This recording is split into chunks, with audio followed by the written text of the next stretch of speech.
네, 오늘부터 해서 아마 한 7월 정도까지 소교리 문답 강해를 연속해서 하겠습니다. 교리를 이야기하니까 좀 딱딱하고 어려울 거다 그렇게 오해하실 수 있는데 교리를 잘 배워두시면 아주 좋습니다. 그래서 교리 공부를 주기적으로 교회는 좀 해야 됩니다. 그래서 조금 더 열린 마음을 가지고 또 하나님 말씀 배워 갔으면 좋겠습니다. 우리가 우리의 신앙 고백을 딱 규정할 때 웨스트민스터 신앙 고백서 및 대소교리 문답을 우리의 신조로 한다. 그렇게 우리 SFC 강령에 나와 있죠. 우리 교단 헌법에도 웨스트민스터 신앙 고백서 몇 장으로 되어 있습니까? 몇 장으로 되어 있습니까? 큰일 났죠. 33장입니다. 33장으로 되어 있는 웨스트민스터 신앙 고백서가 있고 이게 1643년부터 48년까지 연구하고 최종적으로 집대성한 겁니다. 1517년도에 종교개혁이 시작되었잖아요. 공식적으로는 그때라고 하는데 그때로부터 100년 넘게 유럽의 다양한 곳에서 종교개혁이 진행이 되었고 그것들의 장단점들을 다 종합하면서 우리의 믿는 바, 믿음을 이제 고백하는 문서들을 꾸준히 만들어 왔었습니다. 그래서 돌트 신경도 있고 벨직 신앙 고백서도 있고 하이델베르크도 있고 한데 그것들 중에서 1648년에 이르러서 이 모든 우리가 알고 있는 이제 켈빈주의에 해당되는 건데 이 모든 우리의 교리, 우리의 믿는 바를 집대성하는 것을 완성했는데 그게 웨스트민스터 신앙 고백서입니다. 근데 신앙 고백서가 이제 그거를 좀 더 대중에게 잘 전달하기 위해서 대교리 문답, 소교리 문답 이렇게 나눠서 문답으로 했어요. 묻고 답하고 이렇게 해서 좀 배우기 좋게. 근데 대교리 문답의 경우는 이제 어른들 또 목사님들 이런 사람들이 공부하도록 그렇게 되어 있는 거고 소교리 문답은 평신도 이제 세례 문답할 때 또 아이들 젊은 사람들에게 신앙을 가르치기 위해서 좀 더 요약적으로 해놨습니다. 웨스트민스터 신앙 고백서가 33장이고 대교리 문답은 196문항으로 되어 있습니다. 근데 소교리 문답은 몇 문항으로 되어 있습니까? 책에 나오잖아요. 총 107개 문항으로 되어 있습니다. 그래서 우리가 앞으로 7개월 동안 하게 될 그 문항이 여기 나와 있는 웨스트민스터 소요리 문답, 소요리 혹은 소교리 이렇게 이제 같이 표현하고 있습니다. 그래서 이 107개의 문항을 하도록 하겠습니다. 이 신앙 고백서가 우리나라에 들어온 게 그 1907년 그 평양 대부흥 운동이 있었잖아요. 그 시점에 처음 교리 신조가 우리나라에도 들어왔고 그게 이제 정리가 되면서 우리 교단의 신앙 고백문으로 지금 이게 자리 잡아 있습니다. 그래서 소교리 문답을 사실은 교회가 주기적으로 배우면서 우리의 믿는 바가 무엇인지 우리가 마땅히 어떻게 살아야 할지를 다시 한번 점검하는 것 대단히 중요합니다. 근데 이게 튼튼하지 않으면 소위 말해서 막 이단이 와서 딴소리 해도 뭐가 뭔지 모르고 넘어가는 수가 생기는 겁니다. 이게 튼튼하지 않으면 우리의 신앙과 삶의 표준이 뭔지 뭐가 옳고 그른지 이런 걸 판단할 기준들이 좀 없어요. 그래서 이리 흔들리고 저리 흔들리고 하게 되는 겁니다.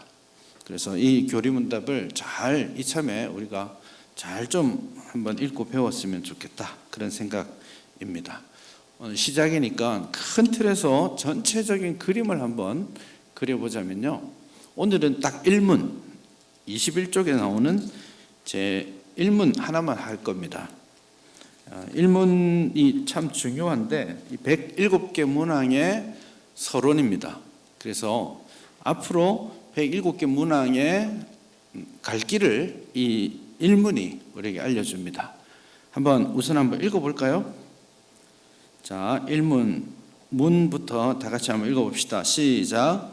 사람의 제일 되는 목적이 무엇입니까? 답. 시작.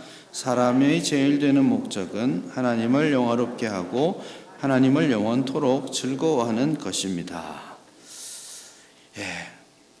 이게 가장 중요한 질문입니다. 사람의 최고의 목적이 무엇입니까? 라고 했는데 두 가지로 말을 하고 있죠. 첫째는 하나님을 영화롭게 하는 것이고, 두 번째는 하나님을 영원토록 즐거워하는 것. 이 두 가지가 인생의 목적이다. 그렇게 되어 있습니다. 이게 서론인데요. 그럼 어떻게 하나님을 영화롭게 하고 영원토록 하나님을 즐거워할 수 있을까요? 그게 이문입니다. 이문에 보면 도대체 어떤 기준을 주셔서 그 일을 하나님을 영화롭게 하고 영원토록 그를 즐거워하는 걸 할 수 있느냐라고 질문하니까 이문의 답을 제가 간단하게 말하면 이겁니다. 성경에 있잖아. 이문의 답입니다. 그러니까 여러분 성경을 딱 보니까 어떤 생각이 드세요? 66권이잖아요. 그래서 우리가 시험 치는 마음으로 이런 질문을 할 겁니다. 산문입니다. 너무 많은데요. 좀 요약 좀 해주시죠. 이렇게 한 게 산문입니다. 그래서 성경에서 가장 중요하게 가르치는 게 뭡니까? 라고 세 번째 문제에서 질문을 하니까 그러면 내가 두 가지로 요약해 줄게. 성경은 딱 두 가지로 요약할 수 있는데, 첫째는 하나님께서 사람에 대해서 무엇을 요구하는지, 두 번째는 사람이 하나님에 대해서 무엇을 믿어야 하는지, 이 두 가지를 알려준다. 뭐라고요? 믿음의 내용이 무엇인지, 그리고 어떻게 살아야 하는지, 이 두 가지를 성경이 알려준다 라고 세 번째까지 소개합니다. 그리고 나서 네 번째부터 38번째까지가 무엇을 믿어야 되는지를 설명하는 겁니다. 이걸 한마디로 요약하면 사도신경입니다. 우리 다 배우고 있죠. 사도신경의 내용을 따라서 우리의 믿음의 고백을 요약 정리한 게 4번부터 38번까지예요. 39번부터 107번까지는 어떻게 살 것인가를 말하는데, 이거를 딱 두 가지로 요약하면 첫째는 십계명, 둘째는 주기도문입니다. 이 두 가지 안에 너희들이 어떻게 살아야 돼 라고 하나님이 알려주시는 내용의 요체가 들어있는 거죠. 그래서 107문은 이제 제가 이번 주는 1문하고 다음 주는 2, 3문 성경에 대해서 할 거예요. 그리고 나서 4문부터 하나님에 대해서, 인간의 죄에 대해서, 예수님에 대해서, 성령님에 대해서 이야기하고, 그게 38문까지 하나 정리가 되고, 그 다음에 뒤에 십계명, 주기도문, 그 중간에 교회의 성례라든지 우리 신앙의 기준에 대한 설명들이 좀 더 붙어 있습니다만은, 큰 틀에서는 우리가 앞으로 7개월 동안 이 소위를 문답을 통해서 성경에 대해서 배우고 나서 사도신경, 십계명, 그리고 주기도문, 이렇게 공부하게 될 겁니다. 자, 1문 정도는 외우셔도 좋겠습니다. 이미 외우고 계신 분도 계시리라고 생각하는데, 한 번만 더 문답을 한꺼번에 읽어보겠습니다. 시작. 사람의 제일 되는 목적이 무엇입니까? 사람의 제일 되는 목적은 하나님을 영화롭게 하고 하나님을 영원토록 즐거워하는 것입니다. 여기서 제일 먼저 던져준 하나의 명제가 뭐냐면 목적이라는 말입니다. 목적이 있다. 사람에게도 목적이 있고, 사람에게만 있는 게 아니에요. 이 땅에 존재하는 모든 것은 목적을 가지고 여기에 있습니다. 비교적 쉽죠? 이 마이크는 소리를 정복하는 목적을 가지고 있습니다. 맞죠? 그래서 이 목적을 위해서 이 마이크가 기능하게 돼 있고, 또 이 마이크를 그 목적에 맞게 쓸 때 가장 가치가 있게 됩니다. 얘 생긴 거 보고 야구 한번 해볼까 하고 공을 받아치면 망가지게 되겠죠. 의미가 없어지는 겁니다.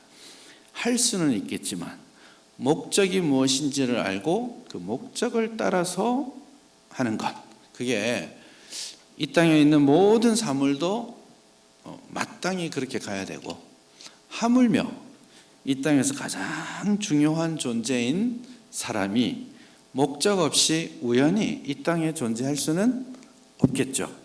그래서 하나님께서 사람에게 가장 중요한 목적이 있다라고 제일 먼저 우리에게 말씀해 주고 있습니다. 근데 이 목적을 딱 알기 위해서 우리가 사실은 오늘 이제 요한복음 17장을 읽었는데, 목적을 알기 위해서 우리가 주목해야 될 완벽한 모델이 있습니다. 그 모델이 예수님이세요.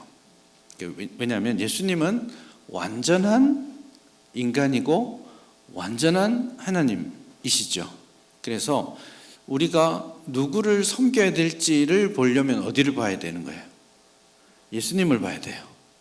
하나님 아버지 안 보이잖아요. 우리가 하나님을 볼 수 있는 길은 없어요. 우리가 만나는 하나님은 항상 우리 주 예수 그리스도의 아버지 하나님이에요. 그래서 예수님을 통해서만 하나님 아버지를 만나고 성령님을 만날 수 있습니다. 그래서 우리가 무엇을 믿는지, 누구를 믿는지 질문할 때 예수님 봐야 됩니다. 그럼 우리는 그럼 어떻게 살아야 되죠? 여러분들의 삶의 최고의 모델이 누구예요? 목사, 장로 이런 분들이 모델이 될 수 있습니까? 안 됩니다. 다 죄인이잖아요. 참 인간의 모습을 이렇게 제시할 수는 없습니다. 그래서 성경에서 사람은 어떻게 살아야 되지? 라고 물을 때에도 항상 예수님을 봐야 됩니다. 왜냐하면 예수님은 참 하나님의 형상으로 지음받은 참 인간이시니까.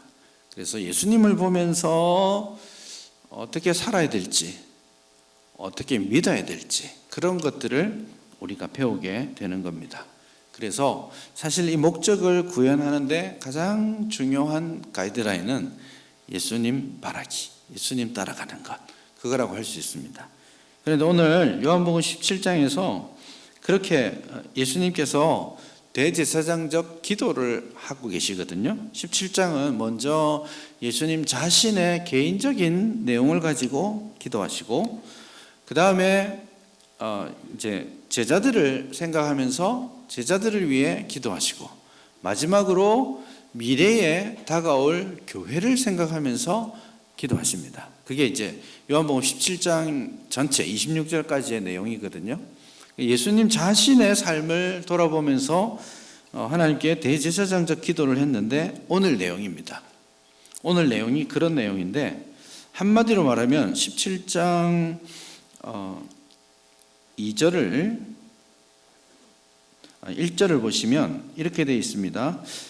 기도문만 보시면 아버지여 때가 이르렀사오니 아들을 영화롭게 하사 아들로 아버지를 영화롭게 하게 하옵소서, 그렇게 되어 있고, 4절에서도 보면 예수님이 당신의 삶을 이제 정리합니다. 내일 모레 이제 십자가 지시고 돌아가시거든요.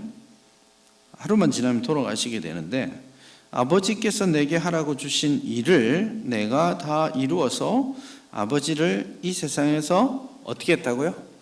영화롭게 했습니다. 예수님은 돌아가실 때 이런 생각을 가지신 거예요. 내가 아버지께서 하라고 하신 일을 이루어서 아버지를 이 땅에서 영화롭게 했습니다. 그러면 내 삶은 됐습니다. 그렇게 말씀하신 거거든요. 그래서 예수님의 삶의 모든 삶을 요약 정리하는 한마디를 말하자면 아버지를 영화롭게 하는 삶이다, 그렇게 정리해 볼 수 있겠습니다. 그럼 우리가 인생의 최고의 목적을 이야기할 때 오늘 본문에서 우리 이제 1문에서도 그렇게 뚜렷하게 말하고 있는데, 인생이 사람이 가져야 될 최고의 목적은 제일 먼저 하나님을 영화롭게 하는 것이다, 그렇게 말하고 있는 것이죠. 이것은 성경 구절에 꾸준히 나오고 있습니다. 예수님께서는 평생 간절히 한 가지 목표를 가지고 사셨는데 그것은 아버지께서 내게 하라고 하신 일을 다 이루어서 아버지를 이 세상에서 영화롭게 하는 것. 그게 예수님의 머릿속에 가득했던 주제입니다.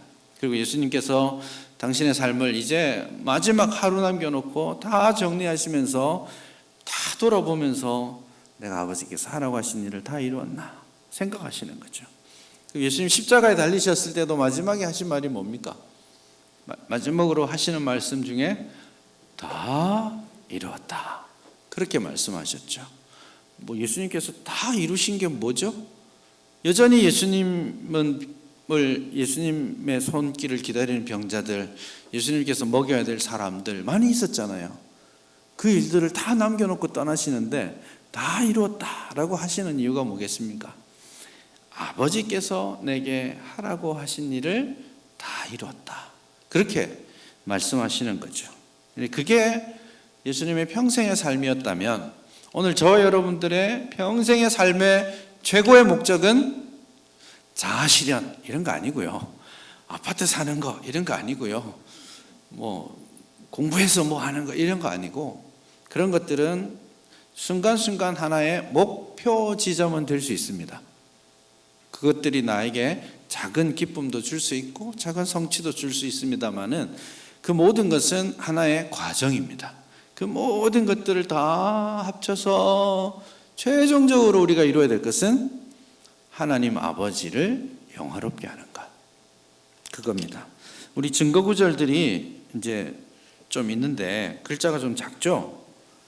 고린도전서 6장 19절 본문에 나와 있죠. 한번 읽어볼까요?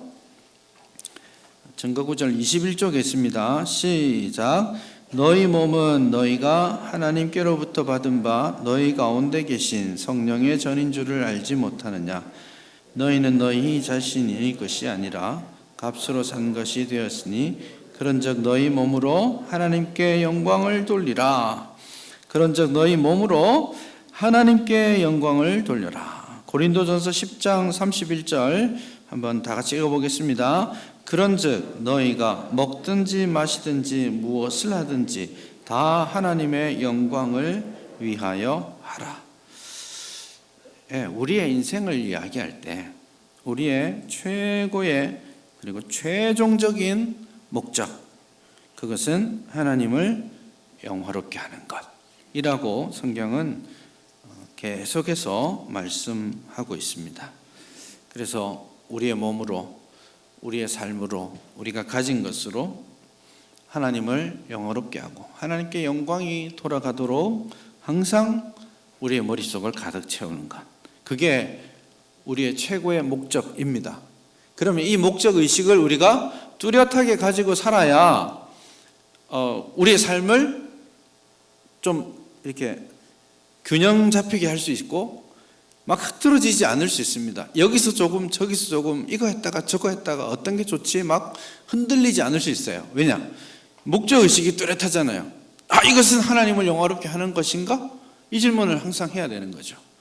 이거 나한테 수입이 더 좋은데? 이거 아니고 수입이 좋은지 안 좋은지보다 먼저 이것이 하나님을 영화롭게 하는 길인가? 이것이 내 몸을 통해서 하나님께서 영광을 받으시는 길인가? 이것이 내 삶을 통해 하나님이 찬송을 받으시는 일인가? 이 질문을 항상 해야 하는 거죠. 그 목적의식을 놓치는 순간 삶이 흐트러지는 겁니다. 이게 최고의 목적입니다. 예수님께서 요한복음 12장에 가서 보면 예수님께서 바리새인들을 책망하실 때 이런 표현을 쓰십니다. 43절인데요. 그들은 사람의 영광을 하나님의 영광보다 더 사랑하였습니다. 이렇게 바리새인들을 이야기하면서 그들이 사람의 영광을 하나님의 영광보다 더 사랑한 사람들이다. 그렇게 표현합니다. 근데 여러분 한번 생각해 보세요. 바리새인들 신앙생활 그 당시에 제일 잘하는 사람들이었어요. 열심히 11조하고 열심히 시간 하나님 앞에 드리고 기도하고 매일같이 봉사의 삶을 그리고 구별된 삶을 살기 위해 노력했던 사람이거든요. 그런데 그게 목적 의식이 흐트러져 있으니까 하나님의 영광이 아니라 자기의 드러남, 자기가 영광 받는 이쪽으로 삶이 꼬이게 되는 거죠. 목적 의식이 사라졌기 때문에. 그래서 하나님을 영화롭게 하는 것, 그게 가장 중요한 출발점이다. 그렇게 말씀드릴 수 있겠습니다. 여러분, 그러면 실제로 가장 직접적으로 하나님을 영화롭게 하는 길은 뭘까요? 가장 직접적으로 하나님을 영화롭게 하는 것은 찬양하고 기도하고 예배하는 겁니다. 가장 기본은 예배인 거예요. 그래서 하나님을 영화롭게 하는 삶을 가장 실질적으로 잘 드러내기 위해 우리가 1차적으로 중요하게 생각해야 하는 것, 예배입니다. 그래서 하나님을 예배하고 하나님께 모든 가치 있는 것을 올려드리고 하나님의 이름을 직접적으로 찬양하고 하나님께 감사의 기도를 드리고 하는 것, 그것이 우리가 실질적으로 하나님을 영화롭게 하는 길입니다. 그래서 시편 50편 23절을 제가 읽어보겠습니다. 감사로 제사를 드리는 자가 나를 영화롭게 하나니. 감사로 제사를 드리는 자가 나를, 하나님을 영화롭게 한다. 그렇게 말씀하고 있잖아요. 그래서 여러분, 예배의 우선순위를 잘 세우시기 바랍니다. 아유, 또 목사님 예배 꼭 참석하라고 맨날 잔소리처럼 한다고 생각지 마시고요. 이게 예배의 기준을 잘 세워서 사는 게 우리의 삶을 목적 없이, 향방 없이 흔들리지 않도록 하는 아주 중요한 기초입니다. 그래서 예배드리고 하나님을 찾고 하나님을 찬양하고 하나님께 기도하고 하나님께 감사하는 삶을 시작하는 그 토대, 출발점이 예배입니다. 우리가 요한복음 4장 23절, 24절을 매주일마다 읽고 있잖아요. 하나님께서는 오늘도 자기를 이렇게 예배하는 자를 찾으시느니라. 다 예배하러 오는 것 같은데 정작 하나님은 진짜 하나님을 예배하는 참된 예배자를 지금도 찾고 계십니다. 기대하고 기다리고 계시고 그런 사람들을 기뻐하시는 거죠. 그래서 하나님을 영화롭게 함에 아주 중요한 토대, 진심으로 하나님을 예배하고 감사로 하나님 앞에 나오는 것, 그겁니다. 그래서 성령으로 진리로 하나님을 예배하는 삶을 우리가 잘 살아가는 것, 그 토대를 튼튼하게 세워가는 것, 그게 진정한 의미에서 하나님을 영화롭게 하는 첫걸음이 되겠습니다. 그 첫걸음이 끝나지 않고 거기에서 한 걸음 더 나아가면 어떻게 되느냐 하면 이 예배라는 것이 단순하게 의식을 행하는 이제 주일 예배 시간에 예배 드리는 그런 시간을 정해서 드리는 예배를 예배라고만 규정하고 있지는 않거든요. 그 의식으로서의 예배가 되면 더 나아가서 삶 속에서 하나님을 영화롭게 하는 삶을 사는 거죠. 그게 삶 속에서 드리는 또 다른 예배가 되는 겁니다. 그래서 의식으로서의 예배, 그 예배에서 힘을 받아서 살아가면서 하나님을 영화롭게 하는 예배자의 삶을 살아가는 것, 이 두 가지가 균형을 맞춰가게 되는 겁니다. 앞에 거 안 되면 뒤에 거 안 됩니다. 그래서 앞에 거를 맞추고 거기에 맞추고 나면 그 뒤에 것이 자연스럽게 따라오게 되는 거죠. 그래서 예배가 삶으로 전환되고 그 삶은 또다시 예배로 전환되고, 그래서 우리의 삶이 예배가 되고 우리의 예배가 곧 다시 우리의 삶이 되는 것, 그게 하나님을 영화롭게 하는 것이라고 정리해 볼 수 있겠습니다. 그러면 아주 쉽게 우리가 단순하게 질문하면 왜 사세요? 이렇게 질문하면 뭐라고 대답하는 게 많겠습니까? 정답을 입에 담아드리는 게 좋은 건 아닌데 여러분들이 진심으로 이런 고백을 할 수 있으면 참 좋겠어요. 왜 사세요? 이러면 하나님을 영화롭게 하는 것이죠. 그렇게 말을 하는 게 정답입니다. 네, 배운 정답 말고 진짜 여러분의 삶으로 그렇게 고백할 수 있었으면 좋겠습니다. 이거 왜 먹어요? 죽지 못해 먹죠. 이렇게 말하면 안 되고 먹어야 하나님을 영화롭게 하죠. 그렇게 왜 자는 거예요? 자야 하나님을 영화롭게 하죠. 쉴 때도 목적의식을 가지고 쉬고, 일을 할 때에도 하나님을 영화롭게 하는 목적의식을 가지고 하는 것. 학생들 공부 왜 하는 거예요? 하나님을 영화롭게 하기 위해 하는 거예요. 대학 가려고 하는 거 아니에요. 하나님을 영화롭게 하는 게 우리의 삶의 목표입니다. 왜 직장 다니세요? 행복한 노년을 위해 준비하는 겁니까? 아니에요. 그것이 작은 목표는 될 수 있지만 우리의 최고의 목적은 하나님을 영화롭게 하는 것. 그것이 우리의 고백이 되었으면 좋겠습니다. 그런저 먹든지 마시든지 무엇을 하든지 다 하나님의 영광을 위해 하라. 이 고백이 우리의 고백이 되었으면 좋겠습니다. 하나만 더 해봅시다. 이 사람의 최고의 목적, 제일 되는 목적이 두 가지라고 했죠? 첫째는 하나님을 영화롭게 하는 것, 두 번째는 영원토록 하나님을 즐거워하는 것. 이 두 가지가 다른 거겠습니까? 다르지 않다라고 이야기하는 건데, 또 다른 하나의 목적지를 우리에게 말해주는데, 하나님을 영화롭게 하는 것을 다르게 표현하자면 이렇게 말할 수 있겠죠. 하나님을 기쁘시게 하는 것. 맞습니까? 그게 하나님을 영화롭게 하는 거거든요.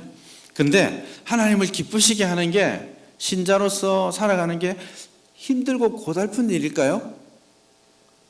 그게 아니라고 이야기합니다. 그래서 진짜 목적 중에 하나님을 기쁘시게 하는 것뿐만 아니라 그게 내가 행복한 길이라고 말하는 거예요. 그래서 하나님을 즐거워하는 것. 이거 영어로 하면 enjoy, 즐기는 것. 하나님을 enjoy 코카콜라 이러듯이 enjoy God 이렇게 표현하는 거예요. 그래서 하나님을 즐겁게 해드리는 게 방점이 아니고 그렇게 하는 게 내가 너무 즐거워요. 내가 너무 행복한 겁니다. 그래서 신자가 신앙생활하는 것, 하나님을 영화롭게 하는 것이 할 수 없이 명령이니까 해야 되니까 하는 그런 차원의 문제가 아니라 하는 게 너무 좋아.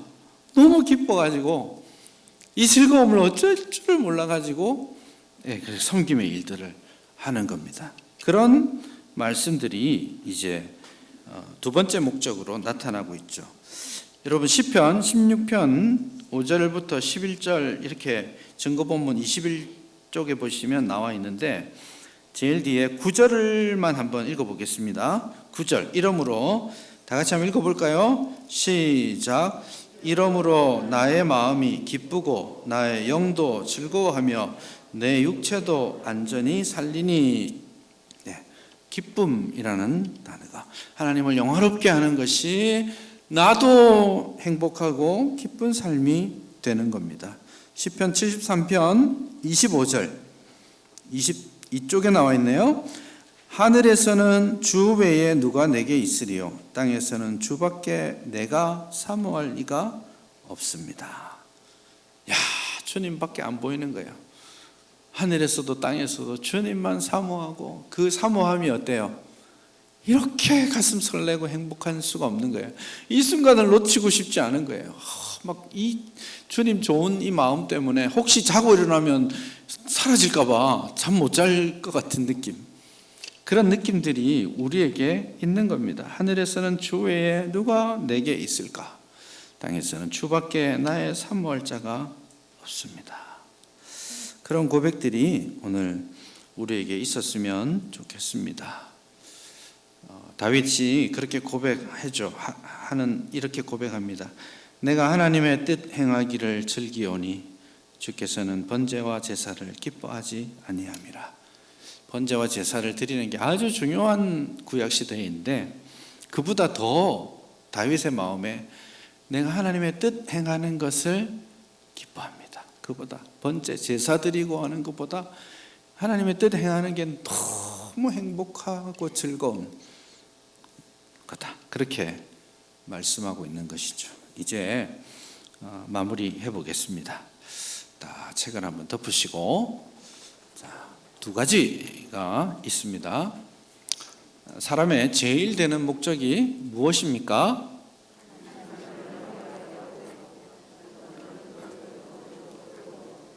네, 사람의 제일 되는 목적이 무엇입니까? 라고 질문하면 소결의 문답은 그거를 쉽게 하기 위해서 첫 문장에서 그대로 받았었습니다.